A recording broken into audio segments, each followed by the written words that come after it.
시청자 여러분, 안녕하십니까? 2026년 5월 14일 목요일 글로벌 인사이트 시작합니다. 오늘 전 세계는 베이징으로 향한 도널드 트럼프 대통령의 발걸음에 주목하고 있습니다. 미중 관계의 역사적 전환점이 될 이번 방문과 더불어 한국 경제의 성장률 상향 조정 소식까지 긴박한 경제 시사 이슈들이 가득합니다. 오늘도 박 작가님과 함께 깊이 있는 분석 나눠보겠습니다. 작가님, 안녕하세요. 네, 반갑습니다. 오늘 뉴스를 보니 마치 1972년 닉슨 대통령의 방중이 떠오르면서도 한편으로는 기술 패권과 인플레이션이라는 현대적 과제가 얽혀있는 아주 복잡한 양상을 띠고 있습니다. 역사적으로 거물급 정치인의 움직임 뒤에는 항상 거대한 자본의 흐름이 있었죠. 오늘도 그 이면에 숨겨진 맥락을 흥미롭게 풀어보겠습니다. 첫 소식은 한국입니다. 이재명 대통령이 외교와 민생을 아우르는 파격적인 행보를 보이고 있습니다. 중국 허리펑 부총리와 미국 스콧 베센트 재무장관을 잇따라 접견하며 통화 스와프의 필요성까지 언급했는데요. 네, 이재명 대통령의 이번 행보는 1990년대 한국 경제가 겪었던 외환위기의 교훈을 잊지 않겠다는 의지로 보입니다.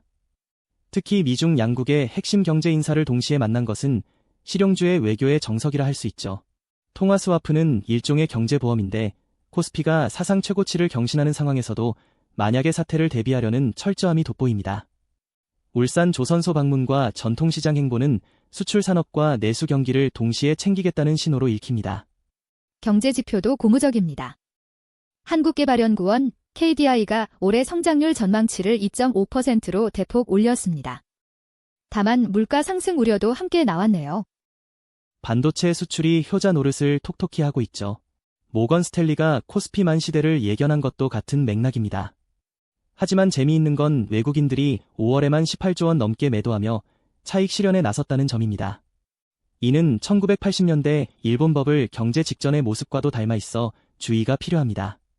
또한 삼성전자 노사의 파업위기나 고독사 예방을 위한 사회적 고립 예방법 추진은 성장의 그늘을 살피려는 우리 사회의 진통이자 성숙이라고 볼 수 있습니다.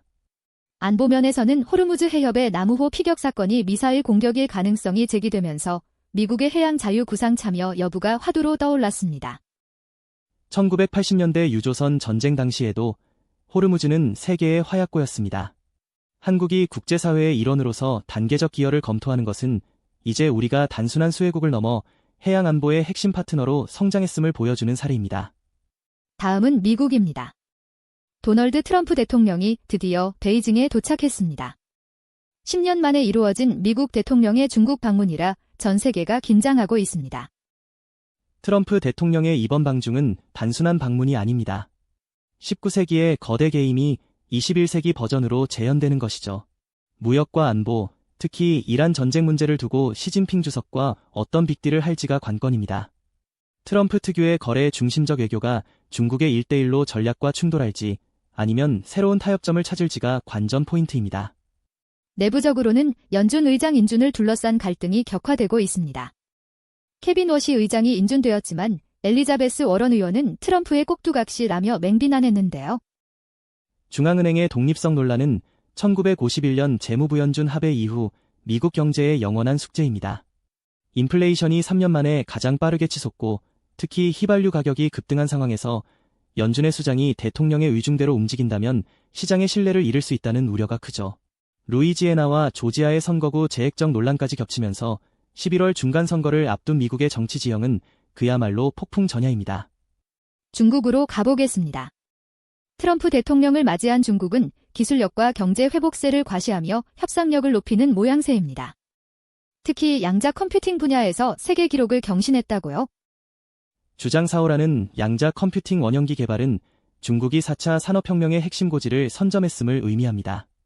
과거 냉전 시대의 우주 경쟁이 지금은 양자 경쟁으로 바뀐 셈이죠. 동시에 인공지능 발전을 위한 종합적인 입법 계획을 발표하며 제도적 정비까지 마쳤습니다. 이는 단순히 기술만 개발하는 게 아니라 디지털 중화 질서를 구축하겠다는 거대한 야심의 표출입니다. 경제 지표 역시 긍정적입니다. 모건 스탠리가 GDP 성장률 전망치를 상향 조정했네요. 하지만 대외적으로는 대만 문제에 대해 강경한 입장을 고수하고 있습니다. 중국은 지금 강한 경제를 앞세워 하나의 중국 원칙을 더욱 밀어붙이고 있습니다. 타지키스탄과의 관계 강화도 중앙아시아에서의 영향력을 굳히려는 포석이죠. 재미있는 현상은 미국 내에서 중국 열풍이 불고 있다는 겁니다. 허거와 태극권에 열광하는 미국인들의 모습은 과거 18세기 유럽을 휩쓸었던 신우아즈리를 떠올리게 합니다. 기술 경쟁 속에서도 문화적 연성 권력은 여전히 작동하고 있다는 증거죠. 일본 소식입니다. 미국 재무장관의 방문을 통해 경제안보와 AI 리스크 대응에 대한 협력을 강화하기로 했습니다. 하지만 내부적으로는 반발의 목소리도 만만치 않네요. 네, 국가정보회의 설치 법안에 반대하는 대규모 집회가 열린 점에 주목해야 합니다. 이는 과거 메이지 시대나 전전의 치안유지법 같은 경찰 국가로의 회귀를 우려하는 시민들의 목소리입니다. 일본 우익 세력의 재무장화와 개헌 시도에 대해 중국이 민감하게 반응하는 것도 이런 역사적 트라우마 때문이죠. 안보를 강화하려는 정부와 민주적 권리를 지키려는 시민사회 사이의 긴장이 팽팽합니다. 기술 분야에서는 우주 산업으로의 확장이 돋보입니다. NEC가 궤도간 수송기 실용화 프로젝트를 시작했다는 소식이 있네요. 일본은 이제 지상을 넘어 우주 영토 확장에 나선 겁니다. 2032년 실용화를 목표로 하는 이 프로젝트는 일본의 경제 안보에 있어 획기적인 전환점이 될 것입니다. 하지만 경제 전반을 보면 1분기 성장률 전망치가 하향 조정되는 등 고심이 깊습니다.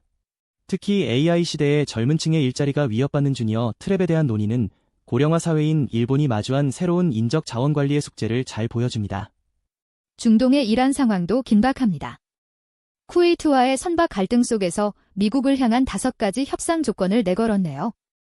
이란 테헤란 시내에 설치된 광고판의 5가지 조건, 즉 제재 해제와 전쟁 배상금 등은 마치 제1차 세계대전 직후 일쓴 대통령의 14개조 평화 원칙을 연상시킵니다.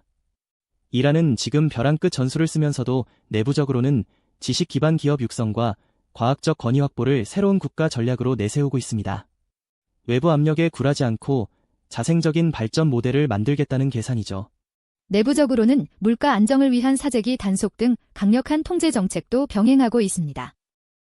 혁명 수비대까지 나서서 시장을 안정시키려는 모습은 이란 정부가 민심 위반을 얼마나 경계하고 있는지 보여줍니다. 한편으로는 페르시아어 보존의 날을 기념하고 월드컵 대표팀 환송식을 성대하게 여는 등 문화와 스포츠를 통해 국민적 결속을 다지려는 노력도 병행하고 있습니다. 외부의 적에 맞서기 위해 내부의 정체성을 강화하는 전통적인 생존 방식이라 할 수 있습니다. 이스라엘은 정치적 불확실성이 커지고 있습니다. 연립정부가 의회 해산 법안을 제출하며 조기 총선 가능성이 높아졌습니다. 네타냐후 총리의 리더십이 시험대에 올랐습니다. 아랍에미리트를 비밀 방문해 외교적 성과를 내려 했지만 내부적으로는 초정통파 정당들과의 갈등과 본인의 재판 문제로 사면초가 상태입니다. 재미있는 점은 이런 정치적 혼란 속에서도 텔아비브 증권거래소의 순이익이 116%나 급증했다는 사실입니다. 정치는 혼란스러워도 기술과 자본은 제갈 길을 가는 이스라엘식 보궐력을 보여주는 지표입니다. 사이버 보안과 AI 인프라 분야에서 이스라엘 기업들의 활약은 여전히 대단하군요. 예술가들의 권리를 보장하는 법안도 통과되었습니다. 라이징 인사이버 2026 보고서에 14개 기업이 이름을 올린 것은 이스라엘이 왜 스타트업 국가인지를 증명합니다.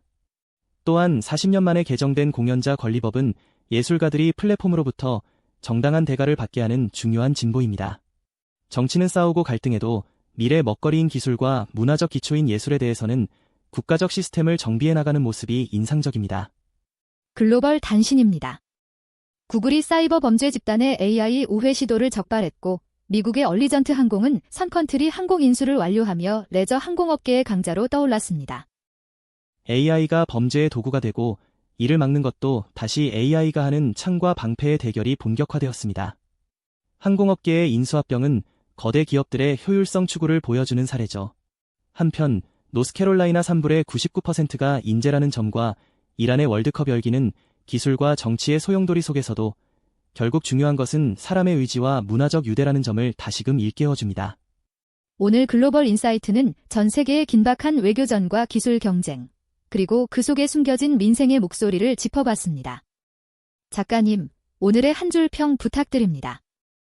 오늘의 한 줄 평은 어제의 역사는 오늘의 지도이고 오늘의 기술은 내일의 주권이다,로 정했습니다. 급변하는 정세 속에서도 중심을 잃지 않는 통찰이 필요한 시점입니다. 좋은 말씀 감사합니다. 저희는 여기서 인사드리겠습니다. 여러분 모두 의미 있는 발견과 성장이 함께하는 좋은 하루 보내시길 바랍니다. 활기차고 평안한 하루 되십시오. 감사합니다.